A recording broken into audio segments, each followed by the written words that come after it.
अपने शौक़ की तस्कीन के लिए कुछ ना होने से बेहतर मेरे पास वो काली मशीन थी जिससे मैंने एक अरसे तक सिलाई सीखी और उसके बाद मैंने उससे बहुत कुछ स्टिच किया। और जब मुझे तौफीक हुई तो मैंने DDL 8700 मेड इन जापान पाई। मेरी बहन की तरफ से 2020 में ये मुझे विमेंस डे का गिफ्ट था।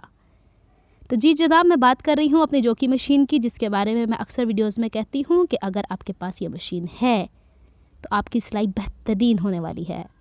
अस्सलाम वालेकुम व्यूवर्स, मैं वेलकम करती हूँ आपका अपने यूट्यूब चैनल ड्रेसिंग मेनिया पर। मैंने अपनी जोकी मशीन की एक रैंडम सी वीडियो बनाई है, आपको सारे फंक्शन दिखाऊंगी। तो यहाँ पे मैं आपको दिखा रही हूँ कि नलकियाँ लगाने के लिए ये कील है, इसके ऊपर धागा ऊपर की तरफ आता है, इस सुराख में से गुजर के एट अ टाइम आप 2 नलकियाँ लगा सकते हैं। आपने कंट्रास्ट में कुछ स्टिच करना हो तो गुजार के ऊपर सुराखों से इसे रख लें। और यहाँ पे थ्रेडिंग सिस्टम देख लें, लेकिन हर मशीन का थ्रेडिंग सिस्टम डिफरेंट होता है। जब अगर आपका इरादा बने ऐसी मशीन ख़रीदने का तो मैकेनिक से वहीं इसका थ्रेडिंग सिस्टम सीख के उसकी वीडियो बना के लेकर आइएगा। तो ये ऊपर वाला सिस्टम है इसका थ्रेड का, और नीचे इसकी बॉबिन और इसका बॉबिन केस बिल्कुल सेपरेट होता है, जो कि मशीन के लिए वो अलहदा से चीज़ें मिलती हैं। अब बात करते हैं इसके प्रेशर फुट को उठाने की। तो 2 तरीके से इसका प्रेशर फुट उठाया जा सकता है। फ़र्ज़ करें हमने कोई ऐसी हैवी चीज़ स्टिच करनी है और ज़्यादा देर तक ये प्रेशर फुट ऊपर उठा कर रखना है, ख़ास तौर पर जब हमने फिरकी भरनी होती है, प्रेशर फुट हमें देर तक उठाना पड़ता है, तो हम ये घुटने वाला तो नी लिफ्टर यूज़ नहीं कर सकते, तो हमने वहाँ पिछला लीवर इस्तेमाल करना है। लेकिन सिलाई के दौरान फ़र्ज़ करें कि कभी कभी हमें फुट का डायरेक्शन चेंज करना है, तो मैं इसको जैसे ही साइड पे प्रेस करती हूँ तो ये देखिए प्रेशर फुट तब तक उठता है जब तक कि मैंने उसे प्रेस करना है। तो आपने अक्सर देखा होगा वीडियोज़ में कि फटाफट बैक की तरफ से भी नहीं मैंने उठाया हुआ होता तो ये उड़ जाता है, तो नी लिफ्टर कहलाता है। इसकी बॉबिन, इसका बॉबिन केस, फिरकी की डब्बी टोटली डिफरेंट होती है। इसे इंसर्ट करना और निकालना चेयर पर बैठ के आपको आसान हो जाता है, लेकिन देखिए इसे मैं ऐसे निकाल रही हूँ तो नहीं निकलेगा जब तक कि आपने प्रेशर फुट ऊपर नहीं उठाना, जब तक ये फिरकी बाहर नहीं आएगी। अब मैं डिटेल में फिरकी और फिरकी की डब्बी भी आपको दिखा देती हूँ, जिसे बॉबिन या बॉबिन केस कहा जाता है। तो यहाँ पे आपने 5 से 6 से 7 एक्स्ट्रा लेके रखनी है, जैसे हम नॉर्मल दूसरी मशीनों के लिए लेके रखते हैं। और ये इसका जो कवर होता है ये दूसरी काली मशीन से डिफरेंट है। मैं आपको बताऊं, इसकी फिरकी की डब्बी का साइज़ टोटली डिफरेंट है, स्ट्रक्चर भी डिफरेंट है, लेकिन इसको इसी तरीके से धागा अंदर की तरफ इंसर्ट किया जाता है एक स्लिट से। धागा इस तरह होना चाहिए कि बॉबिन नीचे ना ढलके, लेकिन धागा इसमें से सॉफ्टली ही निकलना चाहिए। अच्छा, फ़र्ज़ करें मैंने बॉबिन भरनी है तो मैं क्या करूँगी, बल्कि बॉबिन भरनी नहीं, बॉबिन लगानी है। अभी नीचे भरी हुई है, लगानी भरनी आखिर में सिखाऊंगी। तो यहाँ से आपने प्रेशर फुट परमानेंट ऊपर उठाया, ऊपर वाला धागा जो नीडल का है वो बाहर की तरफ निकाला, फुट के नीचे नहीं जाना चाहिए। आप चेयर पर बैठ के 1-2 दफ़ा इसे इंसर्ट करेंगे, इसका ऊपर वाला स्लिट जो था वो टिक की आवाज़ देगा और ये अंदर इंसर्ट हो जाएगा। प्रेशर फुट अभी ऊपर ही है, नीडल को आपने चरखी को हाथ की मदद से 1-2 दफ़ा घुमाना है तो नीडल नीचे से धागा खींच के ऊपर ले आएगी। इसे पीछे की तरफ ले जाए और प्रेशर फुट को रिलीज़ कर दें। बहुत बारीकी से एक एक चीज़ मैंने आपको इस वीडियो में बताई, तभी वीडियो लंबी हो गई है। अगर आपका इरादा ऐसी मशीन लेने का तो मत डरें, जैसे मैं डरती होती थी कि जोकी चलाना बड़ा टफ़ काम है, नहीं। अच्छा, जब कभी आपने फिरकी भरनी है तो आपने प्रेशर फुट हमेशा ऊपर उठाना है, और ये वाला धागा यहाँ तक जो ये ऊपर नीचे लीवर होता है ना टेंशन क्रिएट करने के बाद, इसमें से भी धागा बाहर निकाल देना है। जहाँ जहाँ धागा ऊपर नीचे हो के गुच्छा बनाने के चांसेस होंगे वहीं से आपने निकाल देना है। बॉबिन को बॉबिन के समेत नीचे से निकाल दीजिएगा, वरना बहुत गंदे तरीके से धागा फंसता है इसके अंदर। फिर आपने बॉबिन में धागा भरना है, वो कहाँ भरना है वो मैं आपको अभी इसका बैक साइड पे दिखाती हूँ। अच्छा जी, इसके बाद मैं ज़रा इसको ऊपर उठा के दिखा रही हूँ। इसकी सबसे मज़े की बात ये है कि इसको आपको ऑयल ही नहीं देना पड़ता। एक दफ़ा इसका ये नीचे टैंक है, बड़ी मुशक्क़तों से मैं ऊपर की तरफ उठाया है इसको। इसका ये ऑयल है, ऑयल वाइट कलर का मिलता है। अभी मैं आपको जाके दिखाती हूँ आगे कि बॉटल्स में किस तरह के कलर का मिलता है। ये ऑयल जो होता है ना, इसकी आहिस्ता आहिस्ता थिकनेस यानी ये गाढ़ा होता चला जाता है। इसका हाई लो लेवल लिखा हुआ है। ये पंप है जिससे मशीन पे ऊपर की तरफ जाता है, और यहाँ पे मैं कहीं आगे वीडियो में दिखाऊंगी, यहाँ पंप होता है। जितनी तेज़ मशीन चलाएंगे ना उतना तेज़ी से पंप होता है।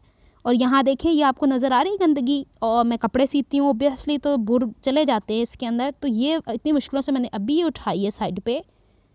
मैं ज़रा ऐसी चीज़ों से खौफ खाती हूँ, जब तक मेरे पास भाई नहीं होंगे मैं इसकी सफाई नहीं करूँगी, तो अपने भाई से इसकी सफाई करवा लूँगी।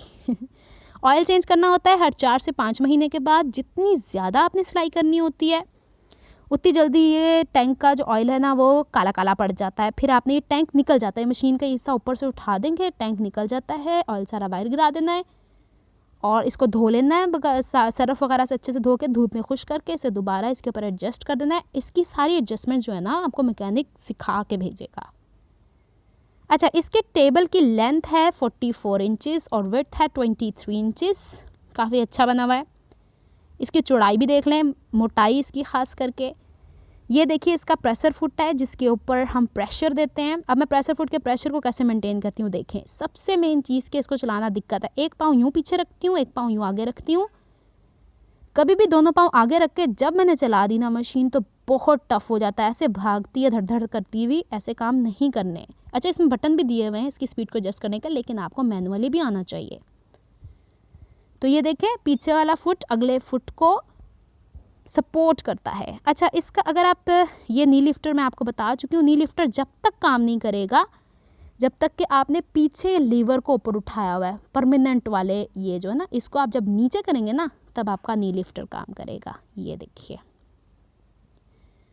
अच्छा जी, इसका नीचे वाला हिस्सा जो सांचा सारा बनना है वो बना हुआ लोहे का, और बड़ी अच्छी चीज़ इसमें ये दी हुई है कि इसके जो नीचे पाँव बने हुए ना वो प्लास्टिक के हैं, तो आपके फ्लोर को जंग नहीं लगता और नीचे स्पेस इतनी है कि आप इसको आराम से इधर खिसका के सफाई भी कर सकते हैं। ये एडजस्टेबल है, हाइट चेयर के हिसाब से बड़ी छोटी कर सकते हैं, ये आप पे डिपेंड करता है।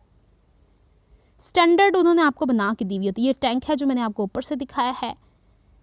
ये है ऑयल, 1 लीटर 250 या 290 रुपये का मिल जाता है और एक वक्त में तकरीबन आधे लीटर से थोड़ा सा ज़्यादा डल जाता है।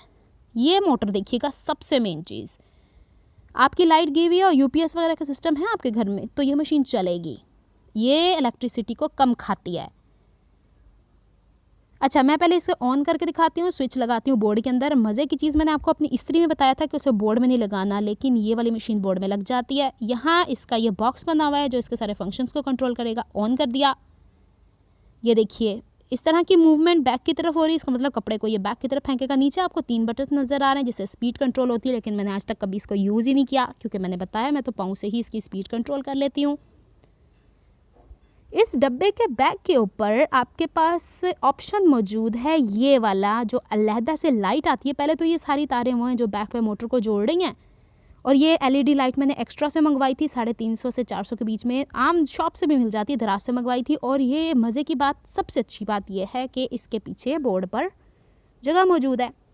अब इस लाइट का अपना भी एक बटन है स्विच ऑन स्विच ऑफ करने का, तो आप भले जैसे वहाँ से ऑन करते हैं आप डायरेक्टली से रखें तो आपको लगेगा ही नहीं कि आपकी मशीन में बल्ब कोई एक्स्ट्रा से लगा हुआ है। लेकिन इसका फ़ायदा ये है कि जिस जगह आपको ज़रूरत है वहाँ ये लाइट आपको प्रोवाइड करता है। तो मुझे हमेशा दिन के टाइम पे ज़रूरत पड़ती है नीडल के पास, ख़ास करके जैसे कॉर्नर की सिलाई लगानी हो ना तो बड़ा टफ होता है। तो मेरे लिए तो बड़ा अच्छा हो गया जब से ये लाइट मेरे पास आई है। या आप काली मशीन के ऊपर भी से लगा सकते हैं मैग्नेट आई, जो मैंने चीज़ हाथ में पकड़ी ना गोल वाली, ये मकनातीस है, चिपक जाती है लोहे के साथ, तो 1 वोल्ट की है, ज़्यादा बिजली भी नहीं खाती है। तो आप लोगों ने इस चीज़ को, और ये आगे जो मैंने जिस हिस्से से पकड़ा हुआ है इसकी तार गोल गोल घूम जाती है, जहाँ मर्जी इसको लेके चले जाए। यहाँ तक काफ़ी इन्फॉर्मेशन दे चुकी हूँ। अब मैं आपको दिखाती हूँ इसके प्रेशर फुट। आप काली मशीन वाले प्रेशर फुट इस पर नहीं लगाएंगे, वैसी वाली इसकी सुइयाँ भी अलहदा से आती हैं, आपको वहीं से लेनी पड़ेंगी। आम दुकानों से सुइयाँ कभी मत लीजिएगा। ये रेड कलर का नज़र आ रहा है आपको, 16 नंबर की सुई मैंने अच्छे मैकेनिक से एक दफ़ा इसकी सर्विस करा ली है। वो मैकेनिक वहीं से ही आया था, उन्हीं की शॉप से जिनसे मैंने लिया है। वो मुझे अच्छे से सब कुछ समझा गया। अभी तक अल्लाह का शुक्र है पहले भी कोई ख़राबी नहीं थी। 16 नंबर की सुई मेरे हर कपड़े पे चल रही है, शिफॉन, जॉर्जेट, कॉटन, लॉन, हर एक पे। इसके प्रेशर फुट दिखा रही हूँ, इसकी हाइट दूसरे फुट जो होते हैं ना मशीन के उसकी निस्बत बड़े हैं, तो जो कि हर फुट अलहदा से आता है। जैसे कि ये पाइपिंग वाला, इससे आप मोस्ट फेमिलियर हैं। साथ साथ मैं जो प्रेशर फुट इस्तेमाल जिस वीडियो में करती हूँ मैं तो डिटेल आपको बताती जाती हूँ। तो जो कि मशीन इस्तेमाल करना इट्स अ फन। एक अलहदा से बॉक्स बना के रखा हुआ है मैंने, उसमें मैंने नीडल्स भी रखी हुई हैं, उसमें मैंने सारी प्रेशर फुट भी रखे हुए हैं। और आपको जो वो दूसरी नीडल नज़र आई है वो मेरी ओवरलॉक मशीन की नीडल्स हैं। वो कभी मैं ओवरलॉक मशीन को भी डिटेल से दिखाऊंगी आपको जब कभी मुझे मौका मिला। अभी उसमें थोड़ा सा काम बाकी है। चलें जनाब, अब मैं आपको ज़रा थोड़ी सी सिलाई करके दिखाऊं। ये देखिए जी, कपड़ा है मेरे पास इस तरीके से। नी लिफ्टर की मदद से मैंने प्रेशर फुट को उठाया। चाहे तो आप यहाँ से उठा लें, कितना उसके ऊपर प्रेशर देंगे, ये काफ़ी हैवी होता है। तो नी लिफ्टर की मदद से इतना सा काम तो हम कर सकते हैं कि जो भी हमने सिलाई स्टार्ट करनी है वो हमने नी लिफ्टर से उठाना है। ये मैं नी लिफ्टर, ये देखिए नी के ऊपर नी लिफ्टर पे प्रेशर है, ये देखिए इस तरीके से। अब प्रेशर फुट जब तक मैंने चलाना है, प्रेशर फुट पे पाँव की पोजीशन देख लें मैं किस तरीके से बैठी हुई हूँ। अगर अंधेरा है तो माजरत, क्योंकि मेरे रूम में इसी तरह की रोशनी आती है। और इसको मैंने चलाना शुरू कर दिया है और जनाब ये चीज़ आ गई आपके पास बड़ी अच्छी फ़ाइन किस्म की। अगर तो ये इसकी टेंशन अच्छी है, आपने इसे अच्छे से सर्विस की है, किसी अच्छी दुकान से भी लिया है, ये भी मैं आपको बता दूँ, ये भी डिपेंड करता है, तो ये बहुत मुद्दत तक ख़राब नहीं होती। और दूसरी चीज़ ये कि एक इंसान के हाथ में रहे ना तब भी। अच्छा, ये वाला हिस्सा है, इससे आप धागे के साइज़ बड़ा छोटा करते हैं और जब इस गोल वाले हिस्से को घुमाना होता है इसके नीचे एक लीवर, उसे नीचे करके फिर घुमाएंगे, इजीली घूम जाएगा। 3 पर नॉर्मली मैं सिलाई करती हूँ। जब मुझे कहीं छोटी सिलाई करनी होती है तो 2.5 नंबर पे करती हूँ। जब मुझे बड़ा बखिया करना होता है तो 5 पे कर लेती हूँ। जब मुझे लेस लगानी होती है तो 4 नंबर लगा लेती हूँ। तो इस तरह घुमा के, ये दूसरी काली मशीन में ऊपर नीचे लीवर होता है, इसमें ज़रा गोल घुमाने वाला सिस्टम है। अब आपको मैं इसका बखिए का साइज़ बड़ा दिखा रही हूँ कि बड़ा बखिए का साइज़ इस तरह से हो जाता है। तो ये है सिलसिले इस मशीन के। अभी और बहुत कुछ है इसमें दिखाने वाला, मैं चाह रही हूँ एक ही वीडियो में बता दूँ ताकि अगर आपका मूड बनता है ये मशीन लेने का तो आपको पहले पता होना चाहिए। अच्छा, अब फ़र्ज़ करें मैंने बैक टैक की बात की थी। जैसे ही मैं कोई सिलाई स्टार्ट करती हूँ तो मशीन आगे आती है पहले, फिर तो आपने देखा होगा पीछे की तरफ जाती है, फिर आगे आती है। तो पहले तो मैं इससे 3 बखिए पे रखती हूँ। चले फ़र्ज़ करें मैंने यहाँ से सिलाई स्टार्ट की और मैं सिलाई चले साइड की फ़िटिंग की सिलाई लगाते हैं। फ़र्ज़ करें ये मशीन आगे आई, ये मशीन पीछे गई। मशीन पीछे जब तक जाएगी जब तक आपने, ये देखिए आगे आई, आती चलेगी और ये पीछे गई, पीछे की तरफ तब तक जाती रहेगी जब तक वो बखिए के साइज़ जो मैंने चेंज किया, उसके नीचे वाला लीवर था ना, अभी मैं आपको दिखाती हूँ, ये वाला लीवर जब तक नीचे प्रेस रहेगा जब तक बखिए के टांके पीछे पीछे पीछे पीछे सिलते चले जाएंगे इस तरीके से। तो जब हमने सिलाई स्टार्ट करनी है तो हमने इतना ही इसको प्रेस करना है कि 2 ही स्टिचेस बैक की तरफ हों, ज़्यादा नहीं। लेकिन स्लीव के आगे पांचे की कोने बनाने जब स्टिच करते हैं, सिलाई करते हैं गोल राउंड में, तो हमें ज़्यादा लंबी सिलाई की ज़रूरत होती है। तो ये आप पे डिपेंड करता है आप कितना बैक टैक चाहते हैं। इसे कहते हैं बैक टैक, यानी पीछे की सिलाई करके पक्का करके आगे आना। यहाँ से टेंशन मुझे एक ही दफ़ा सही कर दी है मेरे मैकेनिक ने। अगर आपको कहीं कमी ज़्यादा होती है तो आप यहाँ पे इसकी टेंशन को देख सकते हैं। तो ये है अभी तक का सिस्टम मेरी मशीन का, जो मैं आपको एक्सप्लेन कर चुकी। कुछ बातें, कुछ प्रिकॉशंस भी आपको बताऊंगी कि इसे किस तरीके से हम लोगों ने ध्यान में रखना है और यह मशीन हमारे काम में रहे और लंबे अरसे तक काम में रहे। अब जब मुझे कभी ज़रूरत नहीं होती तो मैं यहाँ पे इसे बटन को बंद कर देती हूँ। थोड़ी देर तक ये लाइट चलती रहेगी, ऑटोमेटिकली बंद हो जाएगी, फिर स्विच में से इसकी तार निकाल देती हूँ। ये 3 बटन जो लगे हैं, अगर तो आपके घर में बच्चे हैं तो ये 3 हिस्से छुपा के रखिएगा। ये मशीन तब बाई कीजिएगा जब आपके घर में स्पेस है। अगर आपके घर में स्पेस नहीं है तो बैठ के रखने वाला सिस्टम भी उनके पास मौजूद होता है, इतना बड़ा स्टैंड नहीं होता। टैंकी के लिए एक छोटी सी उन्होंने पीढ़ी नुमा चौंकी बनाई हुई होती है, वो मिल जाती है आपको। अच्छा जी, अब मैं यहाँ पे फिरकी भरने वाली हूँ और नीचे से मैं बॉबिन भी निकाल, देखिए अब मैं चेयर पे बैठी बैठी बॉबिन और बॉबिन केस को निकाल रही हूँ बाहर। और धागा मैंने कहाँ तक निकाल दिया मैं आपको पहले ही बता चुकी, इसमें फंस गया है। अब इसकी फिरकी भरने के लिए हमारे पास साइड पे एक हिस्सा गिवन होता है, शुरू में शायद मैंने आपको नहीं दिखाया, ये पीछे की तरफ से होता है, बड़ा टाइम टेकिंग होता है। तो मैंने क्या किया, वक्त की बचत के लिए मैं धागे को ऊपर से निकाल के इस तरह ले लेती हूँ हाथ में और इसकी डायरेक्शन सामने की तरफ रख के, आपको ये फिरकी भरने वाला साइड पे नज़र आ रहा है, इसके ऊपर चढ़ा देती हूँ। मेरा ये थोड़ा आलीशान किस्म का है सिस्टम है, इसे मैंने थोड़ा आगे पीछे करने के लिए इस तरह बनाया, वरना होता नहीं है। सिर्फ ये वाला हिस्सा जो रोटेट होने वाला ना, ये बस इस तरह हम थंब से प्रेस कर लें तो जाके बेल्ट से इस तरह गोल घूमने लग जाता है।